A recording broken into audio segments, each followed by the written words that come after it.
Hey, everybody. Welcome to the Santita Jackson Show, Part 2, right here on AM 950 Radio, the voice of progressive Minnesota. We're talking about reproductive rights. Indeed, we're on the Santita Jackson Show YouTube channel. Please like and subscribe there and like and share the show. The Santita Jackson and Friends Facebook page. And we've been sharing this with Reverend Jesse Jackson's page. Who's that? Who's that, I say? And then, of course, on X, formerly known as Twitter, at Santita J. We really need to flesh out this reproductive rights discussion because I think that different women, different people have different experiences. Terry O'Neill, former national president of now. And we're trying to flesh all of this out so we can understand how we can get from where we are. And I think there are many areas of misunderstanding. Yes. And misinterpretation. And, there's a lot about the experience of the marginalized that privileged people don't know, wherever you are. And that transcends color, quite frankly. Oh, it does. It's just, and that's what we're talking about. We're talking about that too. But this is a real, I would say, plank in the platform. Well, in thinking about that transformation, wait a minute, Police right, in the Room, Invisible Women, and the Criminalization of Motherhood, the author, Georgetown University Law School professor. She is one of the founding professors in the health law field and at the UC Irvine Law School. But she got a PhD at the University of Wisconsin, their law school, but she also was the first African American to be their student government president. I see the intersection of politics. You're a senior lecturer at Harvard, and one of the most in-demand health law experts in the world. They're always bringing her to these fantastic universities as they are really creating these health law programs, tracks. And this area, Dr. LaShawn Latrice, community psychologist, brilliant. I've got a brilliant panel here. Attorney Anastasia Sanat, one of the foremost really experts on immigration law. She's of the Haitian American Lawyers Association of Illinois, brilliant. And Dr. Alia Amar, I need you to tell us what you do because it's a little complex for me. I'm a clinical neuropsychologist, and I'm also a social justice activist. But all of you are social justice activists, and there is an intersectionality here. But I wanted Dr. Goodwin to kind of get us started again. I wanted to kind of continue. And thinking about the point that you made about who's implicated within the context of what has been a deep disregard for the lives of women. Yeah. And what came to mind right away, there's so many examples that could, but if you think about the stories of the 1980s involving young white women, almost always poor, but not necessarily, but many of them, being sexually assaulted in public ways, in public places in the 1980s. And the end result was always, well, she asked for it. She wore red. She came into a bar. How could men do anything other than that when she wore red lipstick coming into a bar?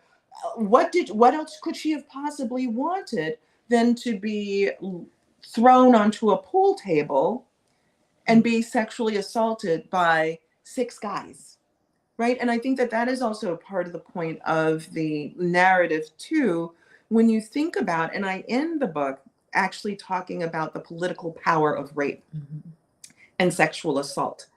And I started with a letter that was written to me, which was very interesting. You look at the body of my work and getting a letter from Judge Persky, who is the person who handled the Brock Turner rape case at Stanford. And it was a letter directed to me asking me to help him in his campaign as there was an effort to unseat him. And I thought, why in the world would he have a letter coming to me to help him and give him money to stay in the same seat, given that particular case, his rejection of what prosecutors called for in that case, and basically sentencing, as some said, Brock Turner to basically what was summer camp in a local jail.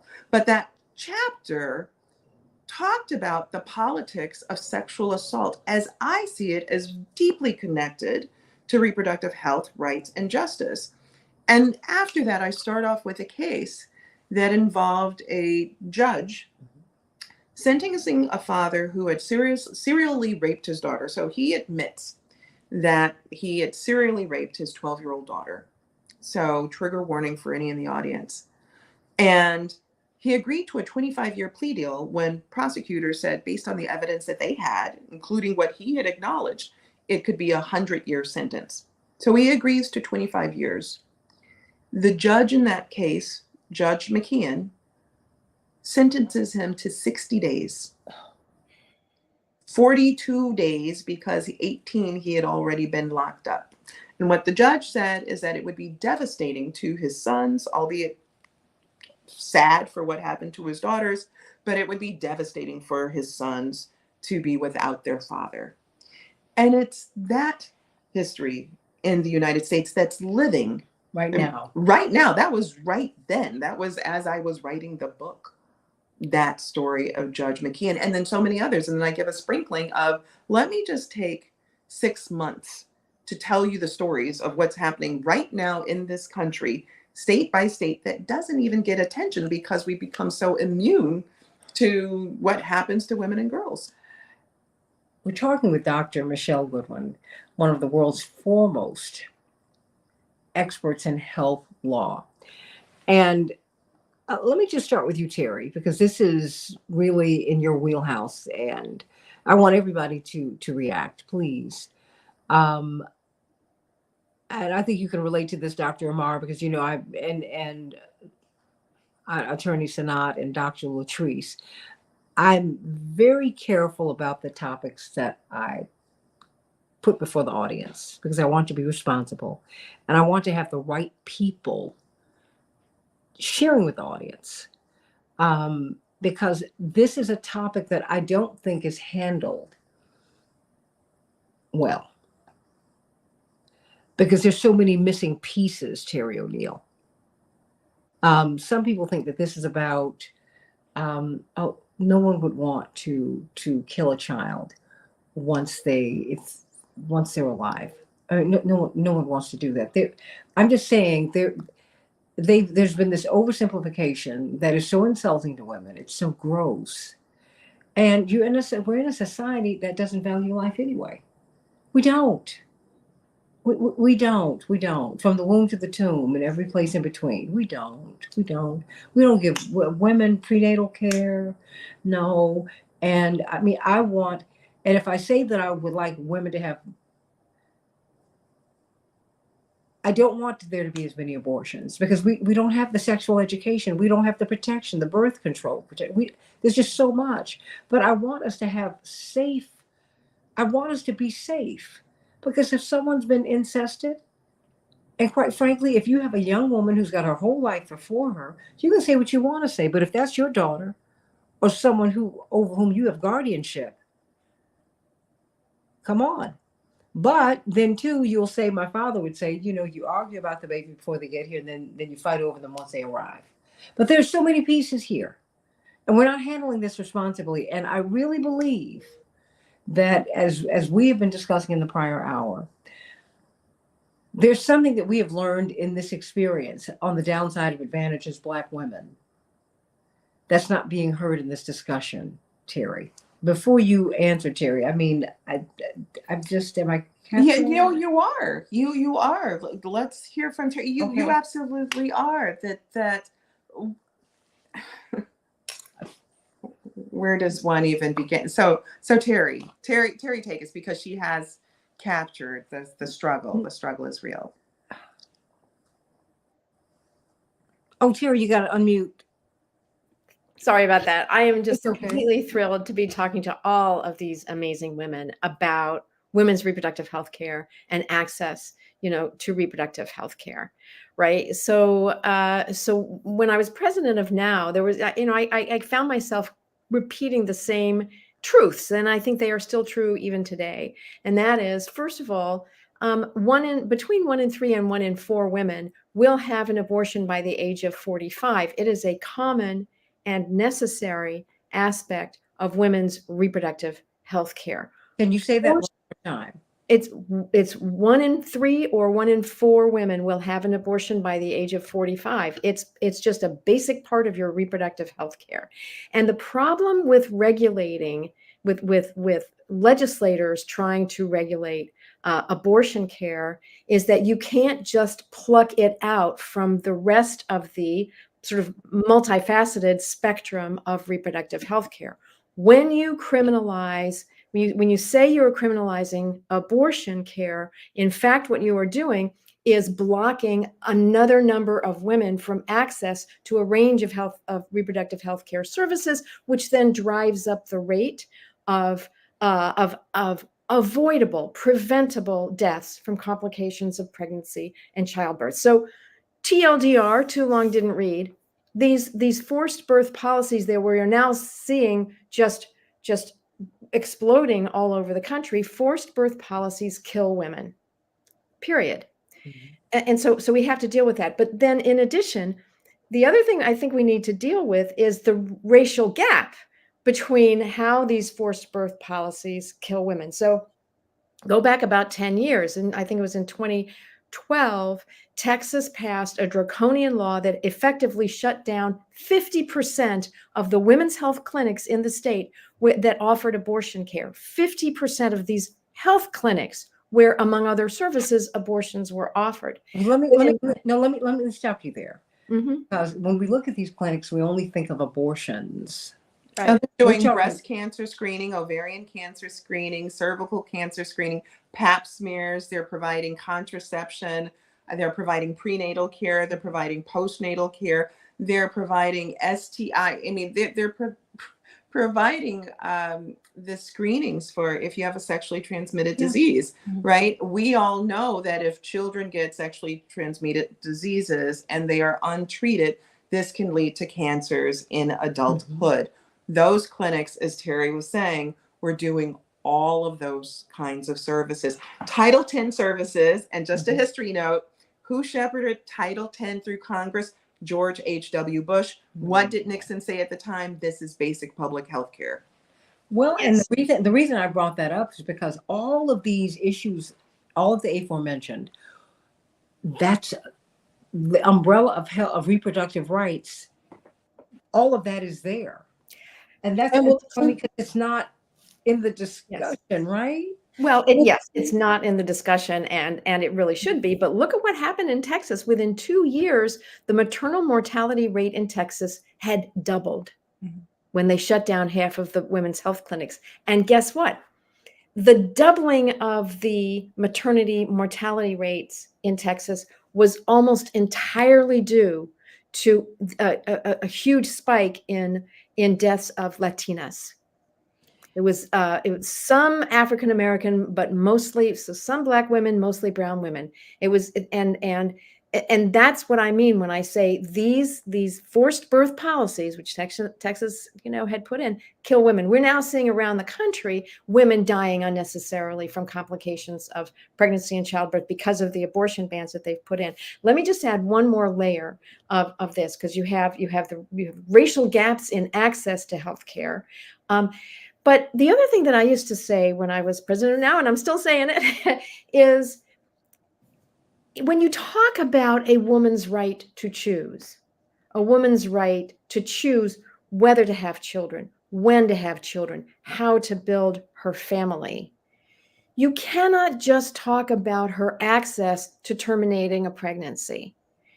You have to talk about her access to all of the things that it takes for you to be able to make a real choice on how to build your family. You need to have, in order to really choose to build your family, you have to have a living wage. You have to have a living wage that provides you the ability to save for your own college debt, to pay off your own college debt, save for your kids' college, save for your retirement, and save for emergencies.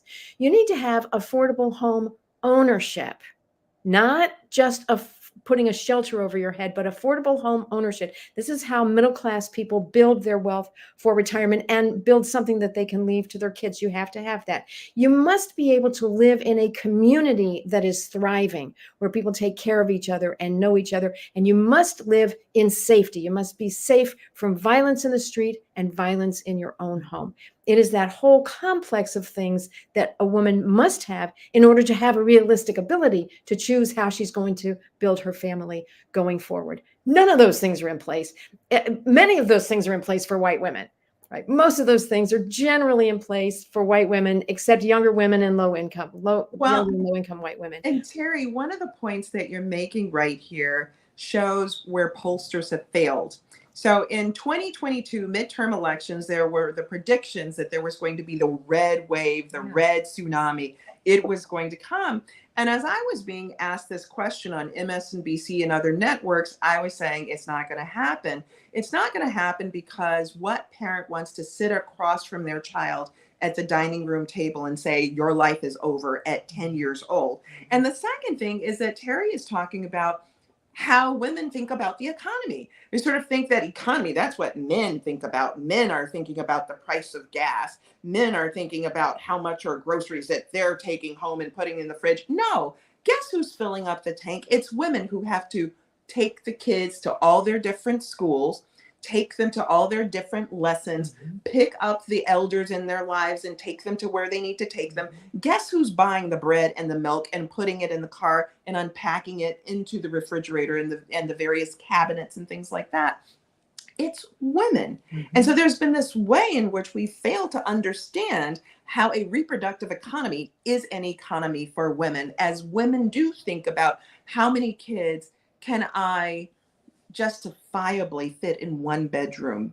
Would it be too harsh for me to put 6 kids in one bedroom or 4 in one bedroom, right? These are the kinds of economic questions that are driving women. And so, no, there was no red tsunami. There was no red wave because women were already making up their minds and going in to vote, thinking about those issues. You know, it's these issues have to get on the table, Terry. I mean, and Terry, I see Terry has been a champion of intersectionality. She got me involved with the National Organization of Women because as much as I have loved and admired the work of it now, I said there's something in the discussion that I'm missing. And my failing was that I did not get involved to put those issues in until Terry, because you can't step away and say, well, this is not relevant to me. No, you make things relevant. It's one of the things we've learned from Reverend Jesse Jackson is to get involved. Dr. King got involved. Julian Bond got involved. Fannie Lou Hamer, who was sterilized. Mississippi, right? Like you can't make The up Mississippi appendectomy. Well, you can't make up the Dobbs decision with Mississippi petitioning the court to overturn Roe v. Wade. Would you please talk the Mississippi appendectomy? What was Right, that? exactly. Coercive sterilization, forced sterilization of Black women, but notably, it's when Black women are demanding equality under the government's welfare system. They're saying that, look, if white women have access to this kind of health care because they are poor and have children, we deserve it too. If white families have access to food stamps because they are poor and to feed their families, we deserve this too. If white families are deserving of this extra benefit to help take care of their families, then we deserve that too. And it is out of that period of time that we see the coercive sterilization of Black women. And it's an important, really, really important footnote because Justice Thomas, we've talked about Justice Alito in the first hour, but Justice Thomas has done this work on the Supreme Court, you know, kind of smattering a kind of mayonnaise on sandwiches, saying that, you know, abortion is really eugenics and it's about the suppression of Black people. And it's a thread that Alito has picked up and people have deferred to him, believing that he knows the Black story. And in the space of it, what is really so cynical, what is really so cruel, is that we actually know the American story of eugenics through the Supreme Court itself. 1927, Buck v. Bell. Justice Oliver Wendell Holmes identifies exactly who is the person in this lawsuit where the United States is about to legitimize eugenics. And he describes her as a poor white girl, and she was. Carrie Buck was a poor white girl, and the state of Virginia was rounding up poor white girls, coercively sterilizing them. They believed these people were unfit and would be people who would have children who were unfit. There was nothing mentally wrong with her whatsoever, but she was poor. Her mother was poor. And Justice Holmes said, better than to let them starve for their imbecility, society can prevent those who are manifestly unfit from continuing their kind. 3 generations of imbeciles are enough. This story is important because this is 1927, and it is the Virginia eugenics law that becomes what the Nazis use. It's adopted almost verbatim by the Third Reich as they begin this platform. And many people will say, well, look at what the Nazis did, not knowing that the United States had actually, our Supreme Court had affirmed as constitutional a Virginia law saying that that kind of thing was perfectly fine. And again, Terry, these pieces are missing from the discussion. And when I'm talking to our elders, I understand their reaction, because there's so many pieces that are missing from the discussion. And certainly within the Black community, Black women have been so abused and there has been no protection. Black men have had no rights that a white man was bound to respect, but a Black woman's virtue wasn't worthy of respect either. In a time when virtue was everything. We could not be virtuous. We were always mischaracterized as whores. And so there's so much that, and then, but just white women have never understood that, well, I was your property, but you're his property. We're all property here, right? You got me that. You got me that book. Yes. Oh, Dr. Amar, you look like you're chomping at the bit. I know everybody else wants to say something. I know Anastasia's being quiet mischievously, so, but there you go.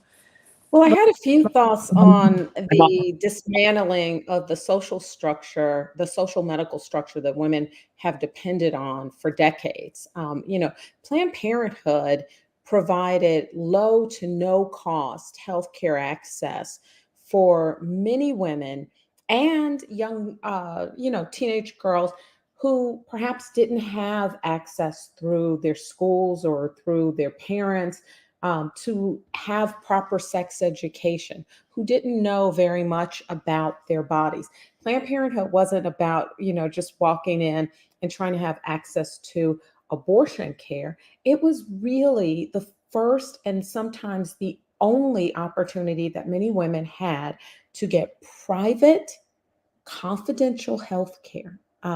Back in the 80s, you could get a phone call to your home under a completely different name because we all had party lines and things of this nature. They were very sensitive to the underlying politics of women's health care and the ways in which, by suppressing a woman's ability to access that health care, you control that woman and you control her destiny. Now, a lot of the discussion, of course, is around, the loss of our autonomy through sexual assault and the results of sexual assault.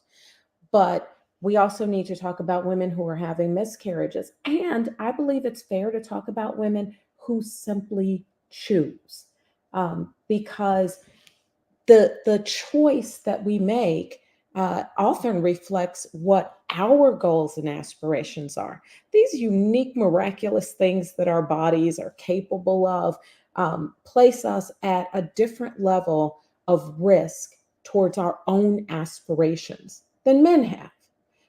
A man makes an unwanted baby, a man walks away from an unwanted baby. A woman creates a child at a time that she is not prepared for it. And she faces shame, ridicule, job loss, ostracization. And all of these are factors that then limit our ability to succeed and to contribute to the society in our optimized productive means. So well said. Absolutely. Absolutely right. And that is substantively, as we talked about in the first hour, what Justice Blackmun writes in the decision Roe v. Wade. He actually talks about, really, there's a lot of criticism of Roe, and some of it deserved. But at the same time, it is one of the first times in which the Supreme Court at all is honest about what happens to women. And he talks about the shaming that women undergo if they are pregnant out of wedlock. Yeah. He talks about the physical threats, the psychological threats, all of which, I mean, it was an acknowledgement of the real life of what happens in society with women and pregnancy, even though Roe doesn't speak about something that we haven't talked about, which is how many deaths. Half of the maternity wards were filled in the 1970s before Roe in the 1960s with women and girls who were suffering through botched abortions. Right? That is, I mean, we're so vulnerable. Yes. And I mean, and we're vulnerable in 2024. Mm-hmm. If if I'm having the argument about mifepristone. Look, Um, if I lost a well, girlfriend who had an unresolved, who went home, and the afterbirth had not come out completely. Mm-hmm. She's nursing her child. She's still in bed. She wasn't feeling quite right. Her husband said she wasn't stirring. So they heard the baby just will faint cry. He goes in. My girlfriend, his wife, is dead.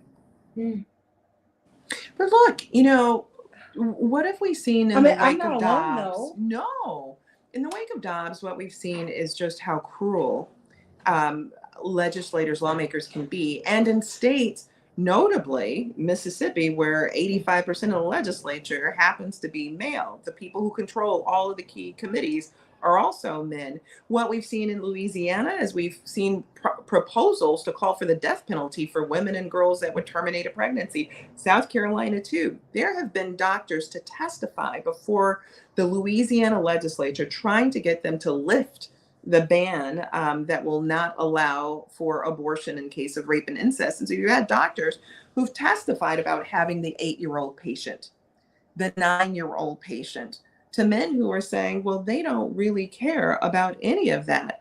And in the wake, what we've learned are the things that have happened that take place in pregnancy. Fetuses developing without skull development.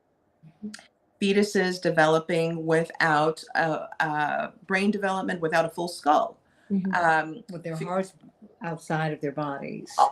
So many So many versions Yeah. of what we've learned that happens. It's not just a phenomenon post Dobbs, but this is what already existed. And perhaps the most cruel part of it is that they already knew.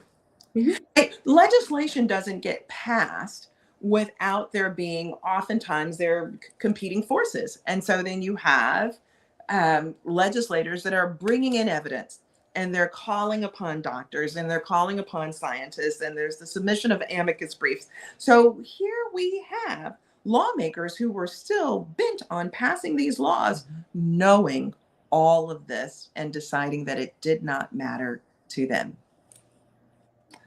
There's a central dehumanization that occurs throughout all of this as well. I mean, at this time, we're looking at whether or not an autonomous living woman who has roles within her society and responsibilities also should be considered to be just as important as a cluster of cells. Beyond that, we're also looking at whether or not a woman has continuous ownership of parts of her own body. So when we look at IVF and some of the legislation and some of the legal considerations that are going around that, there's the question of whether or not I could remove cells from my body, potential reproductive cells, the eggs from my body could be removed, and I could store them. And I could choose how many of those cells I use, and I could choose what happens to those cells after I have determined that I no longer wish to use them. And so if that is taken away, then my own cells, and I'm just feeling a bit Henrietta Lacks as I talk about the theft of my bodily cells, but my own cells could then be given to people that I might not think should have my children in that sense. It may sound as though what we're talking about in so many ways is just, here are some men and these are some things that they want to do. But it's really, here is an agenda to control women from the basic components of ourselves straight through our adulthood and our being. And I don't think it stops there, because as we all know, when rights are taken away and individuals are dehumanized, there is more to come. There's simply more to come. Absolutely. Well, I want to get some more of these voices in, and I know we're going to continue to have this discussion. Certainly not today, but going forward, because I think we're on to something, and I want to elevate this discussion, because it's not. Well, I'm not going to say what it's not. I'm going to say what it needs, and I'll just serve that. We need more nuance. We need more experiences, and we need to have a safe space in which we can have these talks, because there are too few safe spaces for women, really, really. Dr. LaShawn Latrice. Yes, yes. I agree.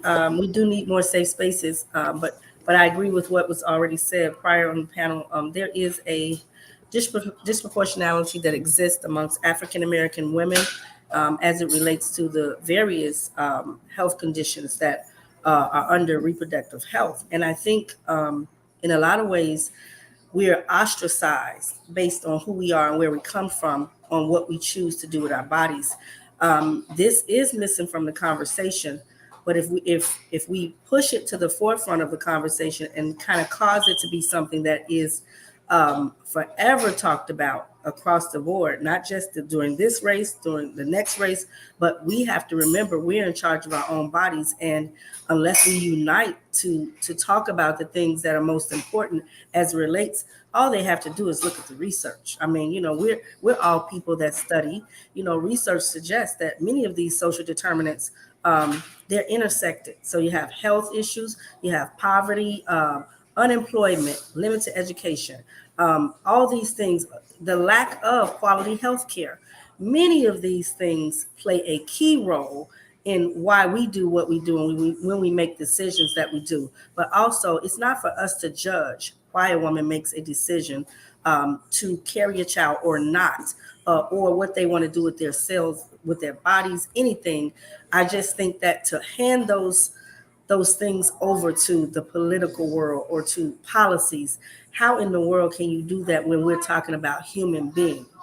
I just think it's not being talked about enough, and I'm so thankful that you have this show where we can actually catapult the conversation and talk about it from a standpoint where it's a lot of voices out here in the community that are saying these things and people are just not listening. So I'm glad that we're pushing this conversation to the forefront, because for me, I want to advocate for what works best for us as women. And then when we talk about, Black women, Latino women, when we talk about the things that are pushed to the side because look where they come from, or look at their income, or what do they do for a living? What does that have to do with the price of tea in China? Or in Brooklyn. Well, if I can add to that, just in terms of how we reframe a narrative, because one thing that sort of vices in our society have been very capable of doing are creating narratives that undermine all of us, that undermine our equality. If you think about Birth of a Nation, right? I mean, it was brilliant. It was ingenious, right? You tell a story about lazy Black women and sexually predacious Black men to paper over American slavery, right? I mean, if Black men had been so sexually predacious, could slavery have lasted for centuries in the United States? If Black women were lazy, could the enterprise of human bondage have lasted in the United States? No, it didn't. And so there are ways in which, excuse me, these narratives work. And one of the narratives that is also really troubling, that even those who care about women's autonomy, independence, and so forth still use, is a woman and her doctor.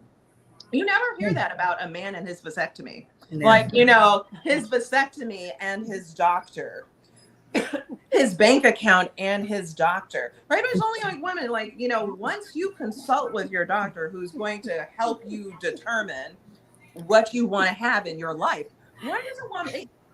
No, no. I mean, Sorry, that's not funny. well, it's not funny, but it's, you know, it's true. But No it's one ever true. says, No, you're right. they never say his vasectomy and his doctor Never. get together. Never. They're going to decide. Well, yeah. John and Bill are going to decide if John should have a vasectomy.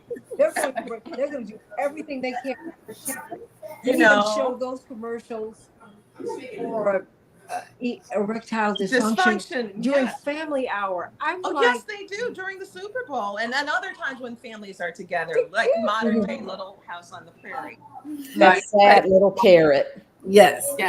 But this also speaks to the world in its sexist culture. It really speaks to where we are when we talk about how people view women versus men, and we don't have the level of privacy that men are given, and it just speaks to this whole culture that exists in the world today. Right. I mean, you think about it, like what he eats. Oh, but look at what she ate. Like all of it, you know, exactly. Right. well, you're right. I've been there. So true. I mean, because a woman who is full figure, if Roseanne Barr, when she was heavy, if she had a date at a premiere, he became the butt of the joke. Mm. But Heavy D was supposed to have the most beautiful woman in the room. Right. I mean, you look. I mean, Right. I'm just saying we can look at it. Yeah. I mean, a man can have many a paramour, but but don't let a woman. oh no! I mean, It's a playground. It's a playground. It's a difference. They call it a playground. When a man looks a certain way, oh, that's a playground. But a woman looks a certain way. Well, why is she eating that? Why is she ordering this? So that is a double standard that, I mean, we can talk about this for another 27 hours. But it really is how they're shaping the narrative, as she said. When we want to frame something a certain way and we want people to believe a certain thing, we kind of push it a certain way. So a woman should feel ashamed if she looks like this. And then now they want to be into our business. But men can just kind of step up and do whatever it is they want to do. Nobody ever cares. Nobody ever talks about it. They're expecting them to look a certain way, have a certain person on their shoulder. I mean, it's unreal. And, I wanted to jump in real quick and say that, hello, Dr. Goodwin, you made some really good points. Dr. Latrice, very good points. And go Badgers, Dr. Goodwin, because we are both graduates of the University of Wisconsin-Madison Law. All right. But I wanted to add in, which a lot of people don't necessarily consider, and it might be because I'm Haitian, but the religious aspect of it all. I think we're supposed to, in the United States, believe in the societal norm of church and state are separate. But the truth is, so much of our law is based on what the church has decided was acceptable. So when we think about the cultures, right, the misogynistic cultures that we seem to come from, we also have to think about, for example, the religious implications, right? I'm Catholic. I was raised Catholic. Haiti is mostly Catholic. So many of our South American countries are Catholic, and all of them don't agree with abortion. But the truth is, the general right, that was created by Roe v. Wade existed in 1973, which was a couple years before I was even born. And now to be at an age where I think I'm on the end stage, right, of reproductive health, where I probably will never have a child. I think it's interesting that religion still comes into the minds and mouths of others. If we're really going to consider what it is that we've been doing as a citizenry, we need to think about, and I think, Dr. Goodwin, you pointed it out, the revisionist history that we've been engaging in.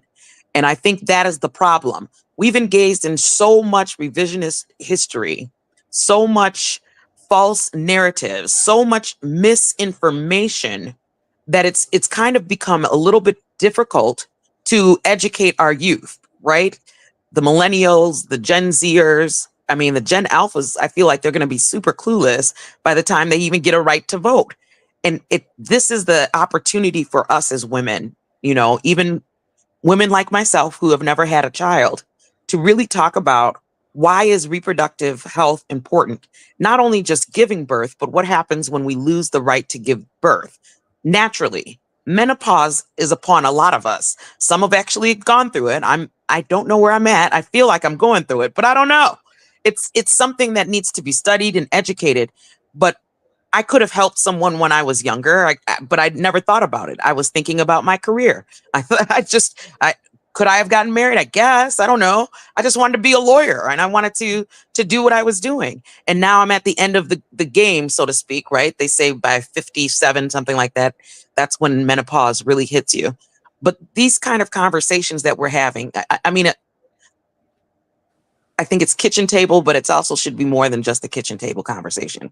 I think people who are really truly interested in the health of a woman do need to look past the generalities that have been taken away, which is, those who have been sexually assaulted, incest, as well as the health of the mother. We do need to think about what happens to a woman when her reproductive systems start to shut down and how that impacts us mentally and physically as well. So when we're thinking about reproductive health there, I think it's not only giving birth that we should be thinking about, but we should also be thinking about what happens when it starts to go away. So you're saying that, because really when you do, because I'm deeply religious myself, and there's really not there's not enough space in this conversation, certainly not within the church, but in the broader community. Like how do I do this? What am I supposed to do with this if I'm 14 and pregnant, or if I'm 18 and I'm just getting started with my life, I'm going to school, or I'm just getting my job, or we're not. There were so I don't many. know. I went to an all-girls Catholic school, and I can tell you that there were plenty of Catholic school girls that ended up, because this was something that was available to us back in the day, was they exercised the general protection of Roe v. Wade, and they went ahead and they were able to get Right. things accomplished safely. That's But right. now you're thinking about those kids that are growing up that are deeply religious and that are kind of even scared to even bring up the fact that I'm 14, I really shouldn't be, or I'm Who have 16. been hoodwinked in that way That's right. because Yeah. because I really appreciate so much of what you've just offered, and it is a broad spectrum, so beautifully said. And so the first on religion, there is this sense of some one unified religion. If you are Jewish, you have a very different view of this question, right? There isn't this sense that, abortion should be banned. If you are Muslim, you don't have that Exactly. view. At the time of Roe v. Wade, people do not realize this. As we said in the first hour, there were a number of abortion cases, and some of them brought by clergy to help support the people that were in their congregation, saying, she's poor, she needs health care, this abortion is going to help her. And you have people of the cloth saying, we support, we respect the women in our congregation, we want them to be safe and to be able to have full and flourishing lives. And so though we have a Supreme Court that seems to be captured by a Catholic ideology, that's not the full and whole of the country, and it's not even the way in which all Catholics have practiced. There is an organization, Catholics for Choice, that was run by Frances Kissling for over 25 years. She was receiving into New York women from all across the country who were Catholic, who were making their way to New York so that they could be able to terminate the pregnancies for whatever reason it was, be it rape, incest, or be it that this is not the right time for me to be pregnant. And one of the things that we didn't talk about is domestic violence. The fact that domestic violence rates increase when a woman is pregnant. Yes. So tell me about a woman who's in a relationship, already has 2 kids, has gotten beaten up like nobody's business with the first 2, knowing what the trauma is, the kids seeing that. Does she want a third, even if she's willing to stay in the relationship? Right? There's so many aspects of this wherein the government should not be involved in women's bedrooms. Well, and not just in the bedrooms, inside of my body, right, Terry? How is it that, Well, yes, Michelle, all of that. if I feel Inside of your body, but I'm getting also, like sick, Attorney Sanat was saying, between you and your God. Jewish and Muslim women. I'm Muslim. So Jewish and Muslim women don't necessarily adhere to the idea that the life of the child is supreme, is over the life of the mother. Ours is exactly the opposite. The life of the mother holds greater value than the life of the child. And if a decision must be made, it must be made in favor of the mother. But there is a certain cynicism here too that I think that was just spoken to, because actually, if we go back before Roe v. Wade, 1942, the United States Supreme Court, in a case called Skinner v. Oklahoma, decides unanimously that there is a civil right, a civil liberty, a human right to determine your own reproductive future. But it's a case that involves a man, and the state of Oklahoma is threatening that poor men who have committed petty crimes like this gentleman had, stealing chickens, could be coercively sterilized by the state. And in a unanimous decision, 1942, written by the opinion written by Justice Douglas, says that no, it is a human right. It's a human right that you have to determine your own reproductive destiny, and a state may not interfere with that. And so you see this kind of selective vision coming from the court. This is how we see a man's world. Mm-hmm. A woman's world is very different. And also in that case, the court isn't talking about it's between a petty thief and his doctor, whether they'll have a reproductive future or not. Exactly. But this is where we are. And that's why I'm saying these pieces in the discussion are missing, because a man's reproductive health is treated very different than our reproductive health. Mm-hmm. And in fact, we don't discuss theirs. We just get them some more pills so they can continue to do what they do. I'm not hating on men. I'm not saying that. What I'm saying is I think that women deserve much, much more. Mm-hmm. Not much, much more. We deserve to be treated correctly.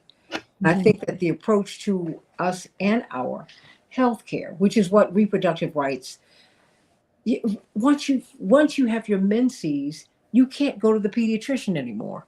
Mm-hmm. You have to switch over to the gynecologist.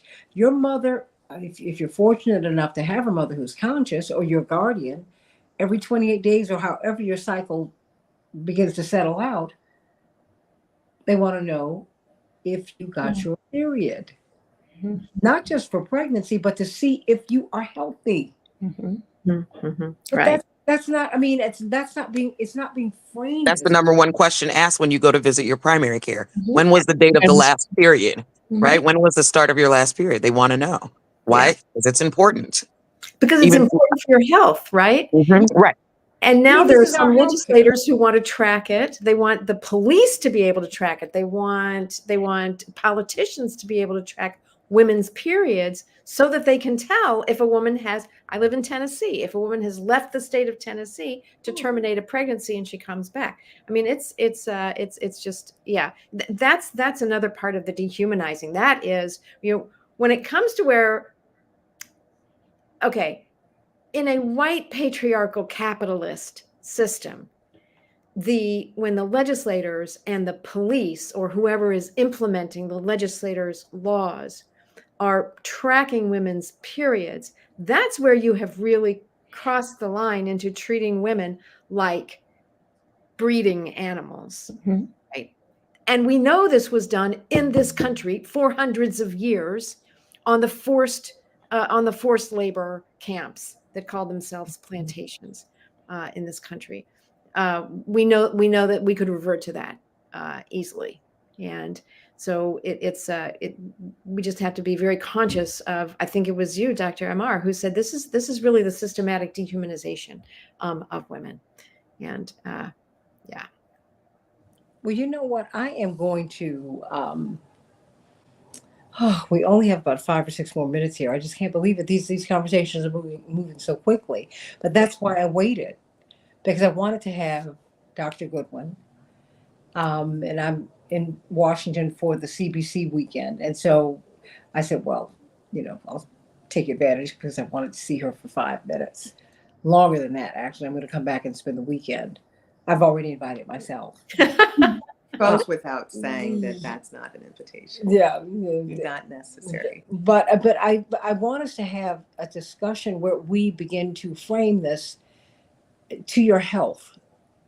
lift the glass to our health. I mean, that's really what this is about. Yes. And I'm tired of getting and having being put in stirrups in the public square. Yes. It's not right. And the question on menopause that came up, Oh. absolutely. Jennifer Weiss-Wolf's work, which has really been terrific, and in Europe and other parts of the world being addressed, right? What's the fullness of a woman's ability to be able to be full and whole in a society? And that includes not just looking at the question of whether or not you can become pregnant during a particular slice of your life, but it is also a full life. And what is a part of that full life and that reproductive trajectory? Well, it is also that comes that time in which those systems slow down and they transition and a woman's body transitions. Now, we've seen what that means for men. Millions and millions of dollars are spent on it. These Cialis commercials, these are erectile dysfunctions. It's like, let's give you whatever you need. Do you know in every state it is mandated that insurance plans cover Right. erectile dysfunction? That is unbelievable. And that's been for nearly the last 30 years. That's terrible. And there was a legislator in the United States Congress when the when the Affordable Care Act, Obamacare, was being debated in Congress. A legislator said, well, I'm looking through this law, and it says that insurance companies would be required to cover not just Viagra, but also pregnancy and childbirth and birth control. And he said, I'm never going to need any of those things, and I don't want that in this law. I think we're in a very key situation where a lot of women are now paying attention, I think, where they had not been paying attention before. And I do agree that this upcoming election is going to be critical because reproductive rights are definitely number one on the ticket. And we need to make sure that people who are uneducated about it, could it be a man, could it be religious women, we just need to make sure that they're educated, that even though you might have your religious convictions and we understand that they exist, we now need you to understand why I don't want yours to be imposed upon me. Same with the man. You can never give birth, period. You can never produce life, period. Therefore, your vision, your feelings, your heartfelt interest in my body is not acceptable at this point. And we would prefer that a legislator understand that and make those decisions. So I guess I'm going out on a limb here and saying, vote blue. Come on. You know what? I think we have to say, number one. Well, you know, we All the can't way talk down. about American exceptionalism and also contend that women cannot be autonomous. We are not an exceptional country in a positive way when it comes to the ways in which we address women's health care and also support for mothers. We don't have, mandatory parental leave. We certainly are not advanced enough to have both maternal and paternal leave. And so we're putting women throughout the continuum of child rearing at risk. We don't have early childhood intervention for free unless you have done something terribly wrong and the state comes in to take control of elements of your family. And so until we begin to do the things that support women and our children, we can't say that we are an exceptional nation. An exceptional nation takes care of its own. Well, and we're not a whole nation, until we take care of our women. My father often says that we live in our faith, but we live under law. See, the church has a constitution, Bible, Torah, just what every religious text is, that is your constitution. But we live under law. And I think we've got to mature this discussion. We've got to grow it up. This is not just reproductive rights. It falls under the umbrella of our healthcare. My healthcare is different than a man's. I have different machinery. And I want that, and I'm going to acknowledge it. I'm not going to wait for him to do it. I'm not going to wait for other women to do it. This is our fight. And I want to give the last couple of minutes to you, Dr. Goodwin. I want you to get her book, Policing the Womb, Invisible Women and the Criminalization of Motherhood. Policing the Womb. It's a heavy title, isn't it, Dr. Latrice? Policing the Womb. I know you're going to order it. policing the womb, invisible women, and the criminalization of motherhood, the criminalization of bringing forth life. Well, let me close with this. First, thanking you for centering this conversation. And it's been a joy to be with fabulous co-panelists in this discussion. So it's been a real treat and joy for me. And maybe we might think about, since this is a year in which there's a presidential election. And I think about Fannie Lou Hamer 60 years ago appearing at the DNC. And I think it all fits together where Fannie Lou Hamer tells the story about attempting to vote in Mississippi. Mississippi, a place that denied women to be on juries, denied women to have bank accounts in their own name, denied women the opportunity to have credit cards in their own names.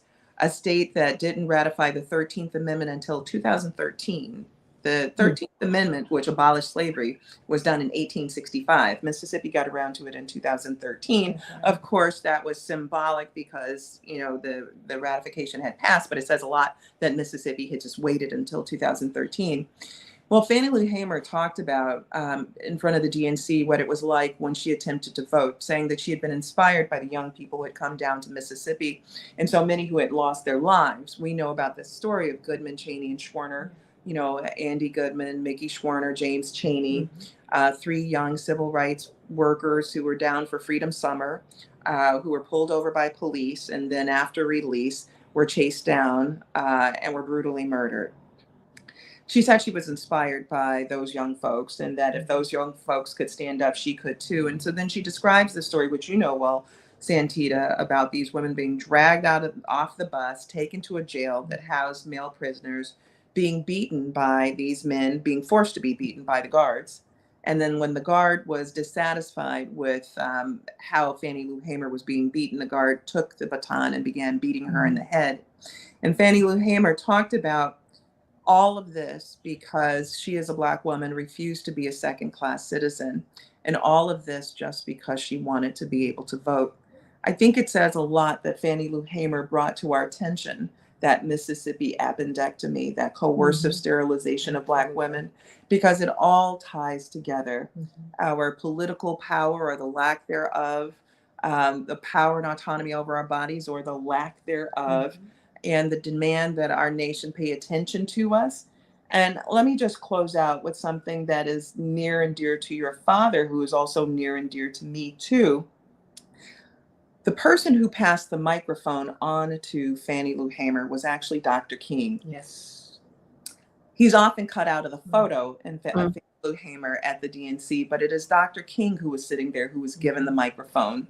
And it says so much about allyship and all of that. Dr. King understood what it meant to be an ally because he turned the microphone over to Fannie Lou Hamer, who was able to tell us that powerful story 60 years ago. And then here we are with Kamala Harris having been nominated for the presidency of the United States. And she's almost there. And then 20 years after that, Shirley Chisholm turned the mic over to Reverend Jackson because she introduced him when he was running for president. And there you have it. She introduced him. And we keep on going. We need each other, everybody. Right. We need each other. And we should be one another's champions. And I mean women across all racial and religious lines. I mean, men are our allies. Dr. King showed us that. You wouldn't have this moment with Kamala Harris without Reverend Jesse Jackson fiercely advocating to put a woman on the ticket in 1984. That is why you have Geraldine Ferraro. Another episode, your father in those speeches. We'll do that. Okay, because did he not call it out and demand dignity for people who are HIV positive when there were folks who were saying, we're not going to touch them? Was it not? You couldn't touch them. You couldn't touch them. Reverend Jackson talking about women going to buy milk. That's right. And unequal wages and how was a woman to feed her family when she was being denied equal wages, all of that. There's a lot to unpack. But you take no, you're right. But the marginalized, the rejected stone becomes a cornerstone. Yeah. And so your marginalized experience is supposed to make you bigger, not better. I mean, not bitter, big.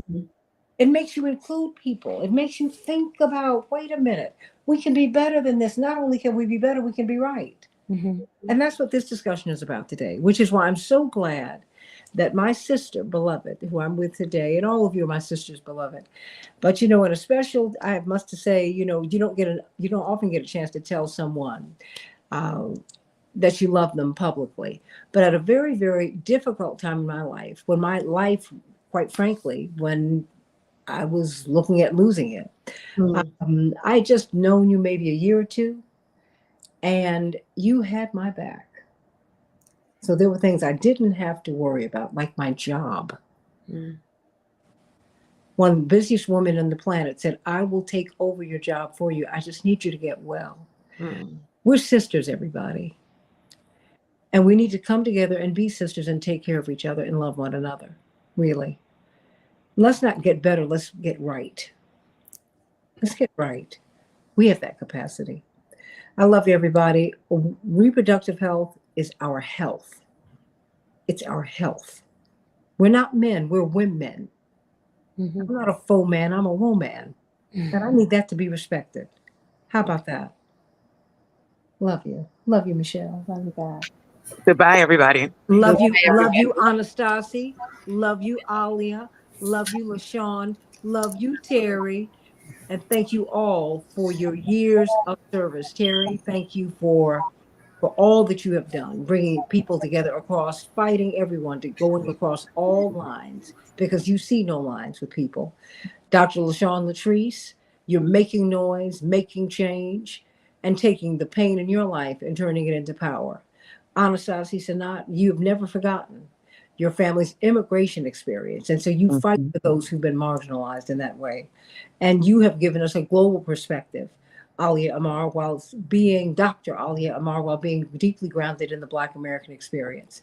And I thank all of you. And I thank you for having the courage to let your light shine, Dr. Goodwin, and fight for our health. We deserve that. And we thank God that you are a champion. Love you, everybody. Thanks.